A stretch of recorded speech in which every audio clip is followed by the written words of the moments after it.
series. So, MPLI, mana tepuk tangannya MPLI? Alright, that's the spirit.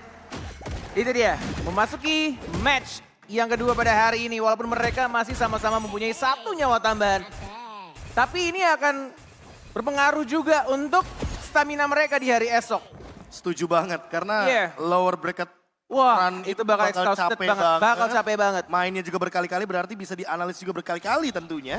Dan lebih mudah untuk mencari celah kelemahan dari tim tersebut. Lihat, sudah mulai bermain agresif. Flicker digunakan JP. Belum level 2, belum adanya heal.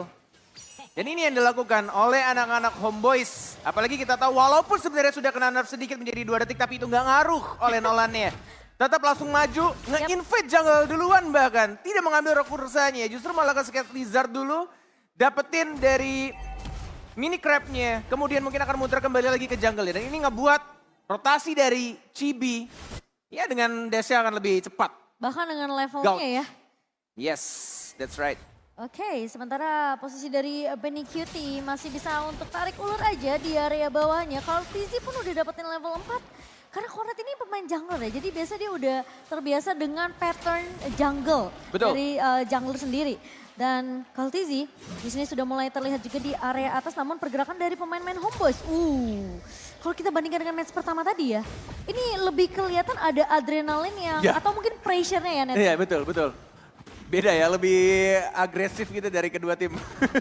Oke, dan sejauh ini tentunya turtle pertama sudah mulai muncul. Warlord udah berhasil dapetin level 4-nya, sementara pergerakan dari Sunford masih terlihat di area atas nih. Sepat bakal coba agak sedikit menahan lajunya minion, sementara Storm dan juga Warlord sudah mulai terlihat apakah akan dibuka oleh Echo Philippines. Tapi lihat level 5 karena dia dapetin purple buff terlebih dahulu dari seorang Chibinya. Tapi Sunford sudah mengeluarkan langsung ultimate di depan dan bahkan langsung dihajar terlebih dahulu. Dicuekin turtle-nya, ada Netherrealm dan bahkan langsung dihabiskan Kartesinya low. Dan bahkan lihat Homeboys mencoba untuk dapetin 1 poin kill terhadap seorang Kartesi. Tapi jaraknya terlalu jauh. Tapi Chibi, balik lagi dia mengincar karena Sanji terlalu memaksakan. Dan justru dia yang ter-shutdown. Wow, ada teamfight yang sempat terpisah tapi Sunford ternyata mengincar karena sempat dan tumbang ternyata. Aku suka banget playstyle dari seorang Sunford. Kalau kita ngelihat mungkin di early turtle pressure-nya tadi B, dia sempat ngusir Warlord duluan. Terus dia balik lagi karena posisi dari Warlord udah lumayan jauh. Dia kembali lagi, akhirnya dia mencoba untuk memberikan pressure ke arah sepatnya. Ya, Sepat dan Sunford, the double S ini benar-benar memberikan pressure dengan backline sebagai target utama mereka. Sepat dengan penalty zone-nya, jump in ke belakang, Sanji yang jadi korban tentunya di sana. Dan sama halnya seperti sosok dari Sunford yang lagi-lagi targetnya menuju ke arah backline. Storm?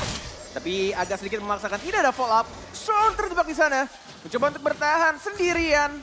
Coba untuk di follow up dibantu, tapi tampaknya Sean hanya buying time saja karena turtle-nya. Itu objektif yang diincar oleh anak-anak Homeboys. Dapetin turtle walaupun harus akhirnya kehilangan seorang Sword. Iya. Dan kalau kita memang melihat dengan adanya turtle objektif yang biasa muncul, ini biasanya jadi korban antara roamernya atau mungkin XP-nya ya. Betul. Ya, pertukaran yang selalu trade-nya tuh menuju ke arah roamer terlebih dahulu. Tapi kalau kita berbicara sedikit soal bagaimana gameplay dari Homeboys yang membiarkan Echo, terutama Sanji ya, mendapatkan killing spree terlebih dahulu. 3 poin kill begitu mahal. Ini kayak sebuah gambaran kalau seandainya Homeboys mau mengincar Sanji dalam tim fight besar ini mungkin contohnya. Yes, Mystic Gas. Masih dapat kill karena belakang Minion Fury. Hanya terkena 1 langsung di backup.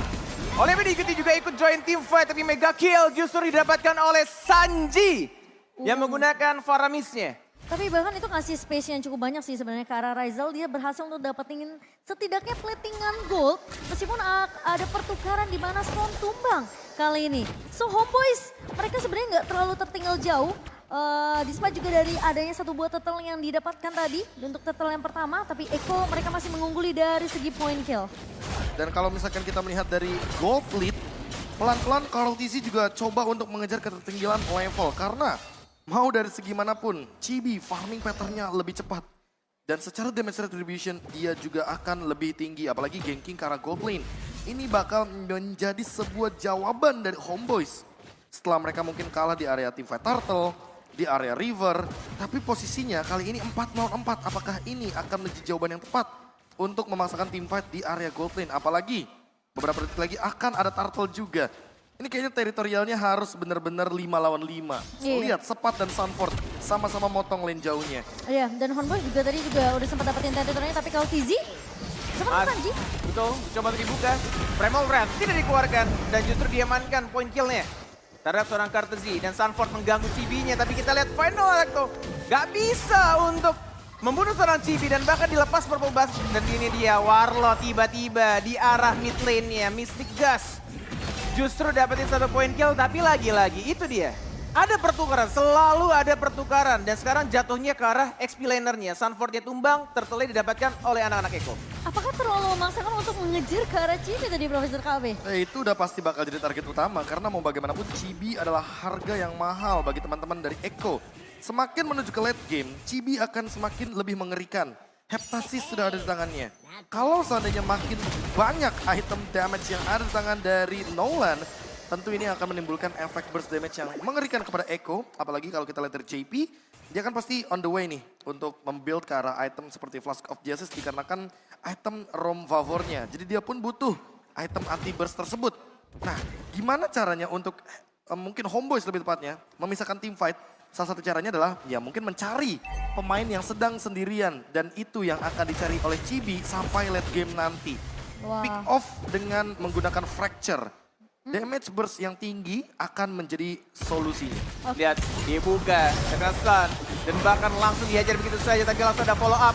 Dan bahkan ada Minion Fury juga, masih ada Flicker mencoba untuk kabur, tapi lihat Mystic Gus-nya, connect ketiga orang. Tapi masih belum adanya yang ke-kill karena Kartezi masih bisa dash ke arah belakang. Justru double kill diamankan oleh seorang Sanji. Dan mencoba untuk dapat poin kill dia, lihat Razel masih maju ke arah depan. Masih ada flick out ke arah belakang dan Razel dia justru harus tumbang. 3, bahkan 4 orang dari anak-anak Homeboyz harus ter-shutdown. Wow, dan kita ngelihat tadi sebenarnya posisi dari seorang Sepat itu sebenarnya Sepat udah mulai flicker ya. Udah mulai meninggalkan area pertempuran tuh tadi, Be. Dan meninggalkan Razel sendirian. Terlalu mengambil risiko, Razel coba untuk mengejar ke arah JP namun sayangnya tidak sempat tertangkap. Malah dengan ada backup yang cepat dari Sanford, ini jadi permasalahan, Be. Aku bilangnya fokus team fight-nya terbagi menjadi 3. Yang pertama, Chibi engage ke Benny Curie. Tapi ternyata Benny Curie masih bisa untuk memainkan pasifnya. Bahkan dia sudah selesai dengan Golden Staff. Sehingga Chibi yang malah tumbang sendiri di lini bawah. Sementara di bagian yang agak-agak sedikit menuju ke arah purple buff, di sana ada sosok Razel. Dan untuk kedua kalinya Razel harus tumbang juga di area mid lane. Ini bakal jadi snowballing mistake yang berbahaya bagi Homeboyz karena Eko makin lebih leading secara gold. Ini benar-benar harus jaga posisinya juga sih, Be. Karena tadi Timo juga lihat nggak ada Purify dari Razel dan terlalu depan off position. Sehingga bisa diculik dan bahkan timingnya pas banget. Turtle sudah berubah menjadi Lord di menit yang ke-8. Ini benar-benar sesuai dengan prediksi dan pembahasan kita di awal-awal soal Eko Express. Iya. Eko Express, sebuah tagline yang menandakan kalau gameplay mereka begitu cepat. Bahkan paling cepat kalau bisa kita bilang antar satu objektif ke objektif lainnya. Dan Eko punya informasi ketika memang Razel sempat tumbang di area atas, Purify memang sudah digunakan. Jadi ketika mereka melihat ada sosok Razel yang bisa ditarik tentunya, tapi di area bawah Chibi. Wow. Udah Dan nggak flash kelar. udah nggak bisa seperti di purple buff tadi. Dia nggak bisa udah ngehindar lagi sekarang. Fraction nggak ada God juga dan bahkan purple buff-nya lagi-lagi. Di-invade 2-3 kali oleh Kartezinya, diamankan begitu saja dan bahkan shotnya juga nggak boleh terlalu off position. Karena terlalu jauh juga. Tidak boleh terlalu offside karena Lord udah mulai berjalan juga di area top lane. Tas. Dilakukan oleh kedua player. Dan membuktikan kalau mereka bermain dengan harusnya sih dengan mentality yang sama-sama kuat ya. Santai aja, chill aja. Walaupun ini babak playoff ya. Betul. Kalau dulu kalau belum ada kamu kita bilangnya tribute to Cornet. Tapi sekarang sudah ada Cornet, tas. Dan yang pastinya kali ini Lord akan bisa di-clear dengan cukup cepat. Masih Lord yang pertama dan jangan lupa untuk follow semua sosial media dari One Esport ya teman-teman. Untuk dapetin berita terupdate seputar dari MPLI dan juga Mobile Legends. Oke, kita sudah berbicara untuk menit yang ke-9 dengan perbedaan gap gold yang sangat-sangat jauh sekali. 7.000 gold kita genapkan. Karena kalau kita melihat dari Eko dengan keuntungan di early game seperti ini, mereka akan melakukan invade yang sangat-sangat dalam. Tapi Sanford Sendirian masih ada Netherrealm, masih bisa untuk di-cover begitu saja. Kartusinya mengincar ke arah belakang dan JB gak bisa bertahan. Langsung di-shutdown begitu aja, tapi kita sempat ya mencoba untuk flick out. Tapi tidak bisa di backup, harusnya mencoba untuk dikejar kembali, dipotong dan langsung double kill. Lagi-lagi Eko. Akan sesuai dengan prediksi dari Profesor KB, Eko Express. Apakah benar-benar akan terjadi di sini? Dan bahkan udah mulai masuk ke area rumah. Dan Gila, forward. Alekto final ball! Dan di shutdown! Tersisa satu orang dan mungkin akan wipe out kita dari Shadow Stampede. Dan yes! Wipe out! Untuk anak-anak Eko. Tersisa Chibi sendirian. Ini benar-benar game yang cepat sih kalau mereka bisa langsung kelarin dan bahkan tershutdown juga. Tersisa satu creep, masih mencoba untuk membersihkan creepnya tapi gak bisa. Eko Express is real. 11 menit, kurang sedikit. Untuk game yang pertama. Efek snowballing yang tadi udah sempat disebutkan dan dibahas oleh Profesor KB di pre-game kita. Di game yang pertama ternyata benar-benar terbukti. Ketika satu momen Razel yang harus sampai tumbang 2 kali, Eko Philippines di Eko Express langsung melaju dengan begitu cepat dan menyelesaikan gamenya dengan waktu 11 menit. Ya, karena tumbang kedua kalinya Razel itu timingnya benar-benar